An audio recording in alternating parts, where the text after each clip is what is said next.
اللهم صل على محمد وعلى آل محمد كما صليت على إبراهيم وعلى آل إبراهيم إنك حميد مجيد. اللهم بارك على محمد وعلى آل محمد كما باركت على إبراهيم وعلى آل إبراهيم إنك حميد مجيد. وكل سائل والصلاة والسلام على سيد الأنبياء والمرسلين وعلى آله وأصحابه وأزواجه وعلماء ملته أجمعين. أما بعد، فأعوذ بالله من الشيطان الرجيم. بسم الله الرحمن الرحيم. قال الله تبارك وتعالى في القرآن المجيد والفرقان الحميد في شان حبيبه عليه الصلاة والتسليم: من يطع الرسول فقد أطاع الله. آمنت بالله صدق الله العظيم. قال الله تبارك وتعالى في القرآن المجيد والفرقان الحميد في شان حبيبه عليه الصلاة والتسليم: إن الله وملائكته يصلون على النبي يا أيها الذين آمنوا صلوا عليه وسلموا تسليما. الصلاة والسلام عليك يا رسول الله. الصلاة والسلام عليك يا حبيب الله. الصلاة والسلام عليك يا شفيع المذنبين. الصلاة والسلام عليك يا سيدي يا رحمة للعالمين. الصلاة والسلام عليك يا سيدي وسندي ومأواي وملجأي يا جد الحسن والحسين. مولاي صل وسلم دائما أبدا على حبيبك خير الخلق كلهم.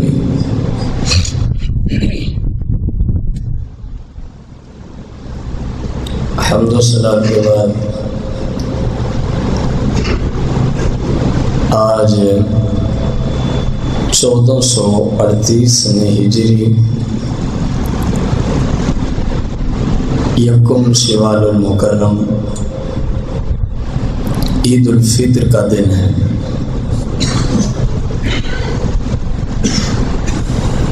سرور دو جہاں مالک کون و مکان شفیع محشر صلی اللہ علیہ وسلم کے طفیل اور وسیلہ سے اس امت پر خالق لم یزل نے بے شمار احسانات فرمائے ہیں. لا تعداد نعمتیں اور نعمتوں کی بارش برسائی ہے، برساتا ہے، برساتا رہے گا. انہی نعمتوں میں سے فضل و اکرام میں سے خالق لم یزل کے خصوصی فضل میں سے ایک دن عید الفطر کا بھی ہے. قرآن و سنت کی روشنی میں یہ وہ مقدس دن ہے جس میں خالق لم یزل اپنے بندوں کی لا تعداد اعتبار سے بخشش و مغفرت فرما دیتا ہے.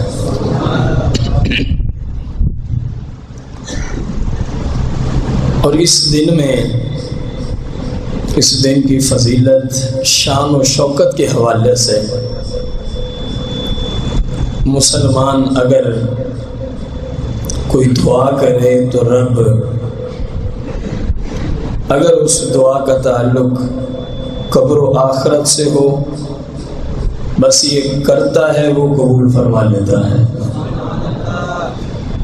اور اگر اس دعا کا تعلق دنیاوی امور سے ہو، عالم دنیا سے ہو،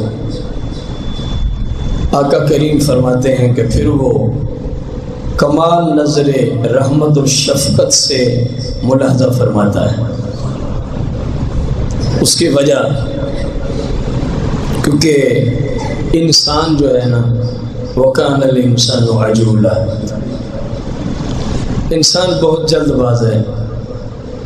انسان تھوڑے سے نفع کو دیکھ کر اپنا ابدی نقصان اٹھانے سے بھی گریز نہیں کرتا۔ اب دیکھو اس مالک کا اس امت پہ کتنا عظیم احسان ہے۔ یہ حدیث ہے جو آپ کے سامنے رکھی ہے، یہ کیا ہے؟ تفصیل اس کی آتی ہے۔ میرے آقا کریم علیہ السلام فرماتے ہیں عید الفطر کے دن، عید کے دن میرا امتی رب سے قبر و آخرت کے عالم کے بارے میں جو بھی مانگتا ہے وہ عطا فرما دیتا ہے۔ اگر دنیاوی معاملات میں کچھ مانگتا ہے تو رب کمال شفقت اور مہربانی سے اس میں نظر فرماتا ہے۔ کما یلی کو جس طرح کے مالک کی شان کے لائق ہے۔ کیوں کہ دنیاوی امور میں ہم بساقت وہ مانگ بیٹھتے ہیں جو ہمارے لیے نقصان دہ ہوتا ہے، لیکن ہمیں اس کی خبر نہیں ہوتی، ہمیں اس کا علم نہیں ہوتا۔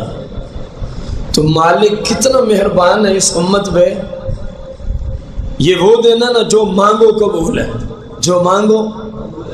تو فرمایا جب دنیا میں مانگتا ہے اور اس کے حق میں نقصان ہوتا ہے، اس کو نہیں پتا ہوتا لیکن رب تو جانتا ہے، تو رب اس میں کمال شفقت، مہربانی، فضل و کرم سے جس طرح اس کی شان کے لے کے نظر رحمت فرماتا ہے۔ اگر تو اس بندے کے حق میں دنیا میں اور آخرت کے اعتبار سے وہ بھی بہتر ہو تو سرکار فرماتے ہیں عطا فرما دیتا ہے، اور اگر اس کا نقصان ہونا ہو تو پھر اس سے بھی بڑھ کے عطا فرما دیتا ہے۔ اگر نقصان ہونا ہو تو پھر کیا فرماتا ہے؟ وہ تو نہیں دیتا جو اس کے حق میں نقصان ہوتا ہے، البتہ اس دعا کی برکت سے جو اس پہ مستقبل میں دنیا میں مصیبتیں آنے والی ہوتی ہیں، رب اس کی برکت سے ان کو دور فرما دیتا ہے، اور فرمایا بہت ساروں کے لیے تو اس کو آخرت کے لیے ذخیرہ فرما دیتا ہے، اور فرمایا یہ سب سے زیادہ بہتر ہے کہ کسی کی دعا کو اس کے حق میں آخرت کے لیے ذخیرہ کر دیا جائے، کیونکہ مفہوم روایت ہے قیامت کے دن وہ دعائیں مسلمانوں کی جو مانگی اور مین ون وہی نہ ملا، اور دنیا میں ان کی وجہ سے مصیبت بھی دور نہ کی گئی بلکہ آخرت کے لیے ذخیرہ ہوئی، جب یہ ان کا اجر دیکھیں گے، ثواب دیکھیں گے، درجات دیکھیں گے، میرے آقا کریم فرماتے ہیں یہ خواہش کریں گے کاش کاش کاش کہ دنیا میں کوئی دعا قبول ہی نہ ہوتی، ہمیں تو خبر ہی نہیں تھا، خبر ہی نہیں تھی کہ دعا دنیا میں نہ ملے تو قبر آخرت میں اتنے درجے بن جاتے ہیں۔ اس لیے فرمایا کہ اگر آخرت کے لیے ذخیرہ ہو جائے تو یہ سب سے بہتر ہے۔ یہ سب سے کیا ہے؟ اس دن کی اہمیت، شان و شوکت اور فضیلت کہ بخشش کا عام بخشش کا دن ہے، یہ عید الفطر کا دن عام بخشش کا دن ہے۔ اس حدیث مبارکہ سے بھی حضرت سیدتنا ام عطیہ سلام اللہ علیہ روایت کرتی ہیں، رسول کائنات فخر موجودات علیہ الصلوۃ والتسلیم عید کے دن میں آرڈر عطا فرمایا کرتے تھے، عید کے دن میں حکم عطا فرمایا کرتے تھے کہ اپنے گھروں سے خواہ وہ نوجوان بچیاں ہیں، خواہ وہ بوڑھی عورتیں ہیں، حتیٰ کہ سرکار فرماتے خواہ وہ حیض و نفاس کی حالت میں ہی کیوں نہیں ہے، فرمایا پردے کے ساتھ ان کو اپنے گھر سے باہر نکالو.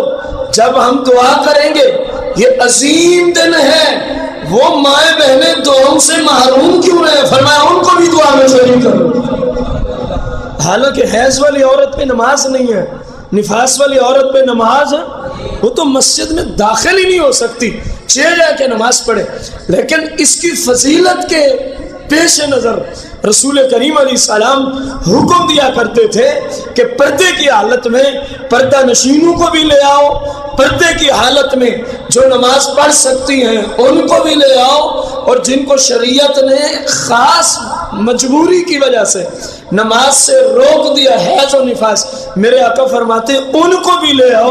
چلو نماز نہیں پڑھ سکتی تو کیا ہوا, اس دن کی فضیلت اتنی ہے, جب ہم دعا کریں گے چلو دعا میں ان کو فضیلت پہنچے گی. اس سے آپ اندازہ لگائیں کہ اس دن میں عام بخشش کا اعلان ہوتا ہے. اس دن کے اندر کتنا رب کی رحمتیں اور فضل و برکات برستے ہیں اس امت پر, لیکن یہ سارا صدقہ تاجدار مدینے کا ہے, یہ سارا فیض مصطفیٰ کریم کا ہے.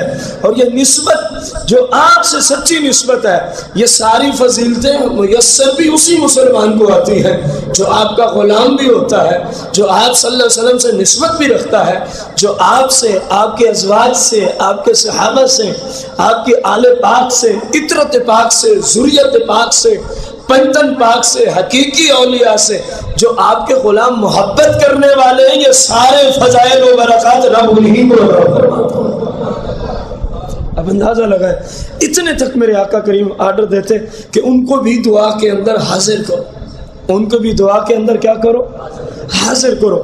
رسول کریم رؤوف الرحیم علیہ الصلوۃ والتسلیم, آپ صلی اللہ علیہ وسلم کا یہ فرمانا ہمارے لیے بہت بڑی خوشی ہے کہ فرمایا جو نماز نہیں پڑھ سکتی, جس کو شریعت نماز پڑھنے سے روکتی ہے, اس دن میں اس کو بھی لے آؤ. نہ جمعے پہ آرڈر فرماتے, نہ عام نمازوں میں آرڈر فرماتے, جب عید ہوتی تو آرڈر فرماتے کہ دیکھو آج عام بخشش کا دن ہے, آج انہیں بھی دعا میں شامل کر لو جو حیض و نفاس میں یعنی نماز نہیں پڑھ سکتی. میرے آقا کے حکم سے ان صحابیات کو بھی سرکار کی دعا کے اندر شرف حاصل کرنے کے لیے پیش کیا جاتا تھا. الحمدللہ آج ہم اسی دن میں بیٹھے ہیں, آج ہم اسی دن میں. رب کا کتنا کرم ہے, کتنا فضل ہے. حضور صلی اللہ تعالی علیہ وآلہ وسلم کی ایک طویل ترین حدیث میں سے مختصر سا حصہ آپ کے سامنے رکھنا چاہوں گا. سرکار مدینہ علیہ الصلوۃ والتسلیم ارشاد فرماتے ہیں, جب عید الفطر کا دن یعنی صبح ہو جاتی ہے, عید الفطر کی کیا ہو جاتی ہے, صبح اس وقت ہوتی ہے کسی بھی دن کی جب اس دن سحری کا ٹائم ختم ہو جاتا ہے. سحری کا ٹائم کیا ہو جاتا ہے, ختم ہو جاتا ہے. اس وقت سے اسی دن کی صبح شمار ہوتی ہے, اس دن کی اسی وقت سے. میرے آقا کریم فرماتے ہیں جب عید الفطر کی صبح صادق ہو جاتی ہے, کیا ہو جاتی ہے, صبح صادق ہو جاتی ہے, بعث اللہ عز و جل الملائکہ فی کل بلد, تو اللہ تبارک و تعالی اپنے فرشتوں کو آرڈر دیتا ہے, حکم دیتا ہے, جاؤ جہاں جہاں بھی پورے ورلڈ میں, پوری کائنات میں جہاں جہاں بھی میرے محبوب کے غلام رہتے ہیں, جہاں جہاں بھی جن شہروں میں میرے محبوب کے, جن علاقوں میں, جن دیہاتوں میں, جن چکوں میں, جن جنگلات میں, جہاں کہیں بھی رہتے ہیں, اللہ تبارک و تعالی بعث اللہ عز و جل الملائکہ فی کل بلد, جہاں تک بھی مصطفیٰ کریم کے غلام ہوتے ہیں اللہ پاک فرشتوں کو بھیجتا ہے, اور ہر چوک میں وہ کھڑے ہوتے ہیں, ہر چوک میں وہ. اگر میں تفہیم حدیث کروں, حدیث میں ہر چوک میں کھڑے ہوتے ہیں. تفہیم حدیث کروں تو اس قبرستان سے لے کر اگر آپ طفیل چوک تک دیکھنا چاہیں, اس چوک میں علیحدہ آج فرشتے کھڑے ہیں, طفیل چوک میں علیحدہ کھڑے ہیں, میلاد چوک میں علیحدہ کھڑے ہیں. یہ طفیل چوک, قبرستان چوک, میلاد چوک, اس کا ذکر حدیث میں نہیں ہے. تفہیم حدیث یہاں ہے کہ بازاروں میں داخل ہوتے ہیں, علاقوں میں داخل ہوتے ہیں, اور ہر چوک پہ ان کی ڈیوٹی لگا دی جاتی ہے. آج میرے محبوب کے غلاموں نے یہاں سے گزرنا ہے, استقبال کے لیے کھڑے ہو جاؤ, استقبال کے لیے کھڑے ہو گئے. پھر کیا بات ہے میرے آقا کریم کی امت کی شان و شوکت کی اور اس دن کی عام بخشش کا اعلان دیکھیں. قال ویقول، اور اللہ پھر ارشاد فرماتا ہے، سرکار فرماتے ہیں پھر اللہ جب فرشتوں کو ہر جگہ تعینات فرما دیتا ہے پھر ارشاد فرماتا ہے بس حد ہو گئی ہے اس کی رحمت اور شفقت کی. کیا ارشاد ہے؟ یا عبادی سلونی، یا عبادی سلونی، اے میرے پیارے بندو. یا عبادی کون فرما رہا ہے؟ یہاں تو نظام ہی الٹو ہے. وہ مالک ہے جو کسی کا محتاج، جس کو کسی کی کوئی اس حیثیت سے ضرورت نہیں ہے کہ فلاں کام اڑا ہوا ہے فلاں ہوگا تو ہوگا، بلکہ اللہ الصمد، اللہ ہر اعتبار سے بے نیاز ہے. باقی ساری مخلوقات اس خالق لم یزل کی کیا ہیں؟ محتاج اور اس کے محتاج ہیں. وہ رب ہو کے اور ہمارے جیسے نکمے لوگوں کی بات ہو رہی ہے، ہمارے جیسے غفلت شدہ لوگوں کی بات ہو رہی ہے جو انہوں نے غفلت کی پتہ نہیں کتنی چادریں اپنے آپ پہ اوڑھ رکھی ہیں، اور پھر جملے کتنے پیارے فرما رہے ہیں. یا عبادی، یا عبادی، رب ہو کے احکم الحاکمین ہو کے فرماتا ہے اے میرے پیارے بندو. یہ ایسے القابات سے پکارنا، اتنا عزت دینا، اتنا پروٹوکول عطا کرنا، کیا سمجھتے ہیں آپ کہ ہماری شکلیں کوئی زیادہ خوبصورت ہیں؟ کیا ہمارا کردار، ہمارے عمل اتنے اچھے ہیں؟ کچھ بھی نہیں ہے.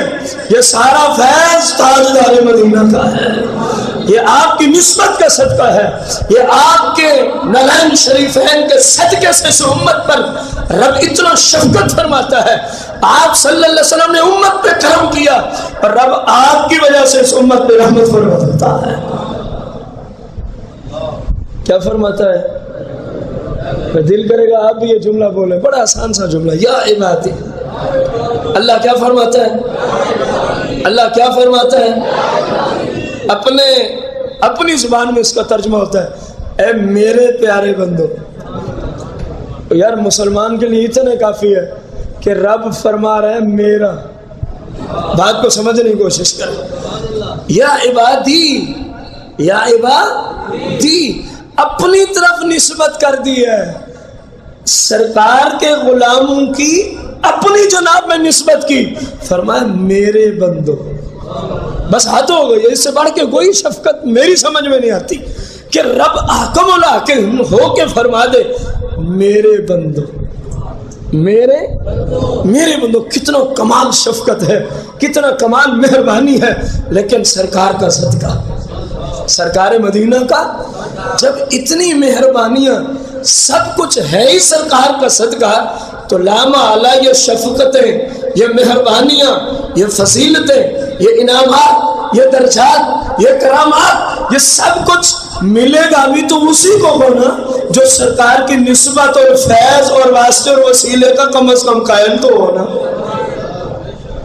کہ نہیں، میں کہوں گا جناب آدم علیہ السلام سے لے کر عیسیٰ علیہ السلام تک اگر نہیں کہتے ہو تو میدان میں آؤ، کوئی ایک ایسی حدیث دکھا دو کہ پیچھے کسی امت کے ساتھ ایسی مہربانی ہوئی ہو، جبکہ ہم سے ان کی عمریں بھی طویل، ہم سے ان کی عبادات بھی کئی سال، سینکڑوں ہزاروں سال طویل ہوتی تھی. ان کو تو ایسے نہیں فرمایا. تو معلوم ہوا نہ بندے کی شکل کی وجہ ہے، نہ بندے کی پاور کی وجہ ہے، نہ بندے کے کردار کی وجہ ہے، نہ بندے کی سیرت کی وجہ ہے. یہ شفقت جو ہے یہ صرف سرکار کے فیض کی برکت سے ہے. اور ظاہر ہے پھر ملے گی اسی کو جو فیض کو مانتا تو ہو نا، جو سرکار کے وسیلے کا قائل تو ہونا، سرکار کے وسیلے کا قائل تو ہونا. جملے کیا ہے؟ سلونی، سلونی، مجھ سے مانگو.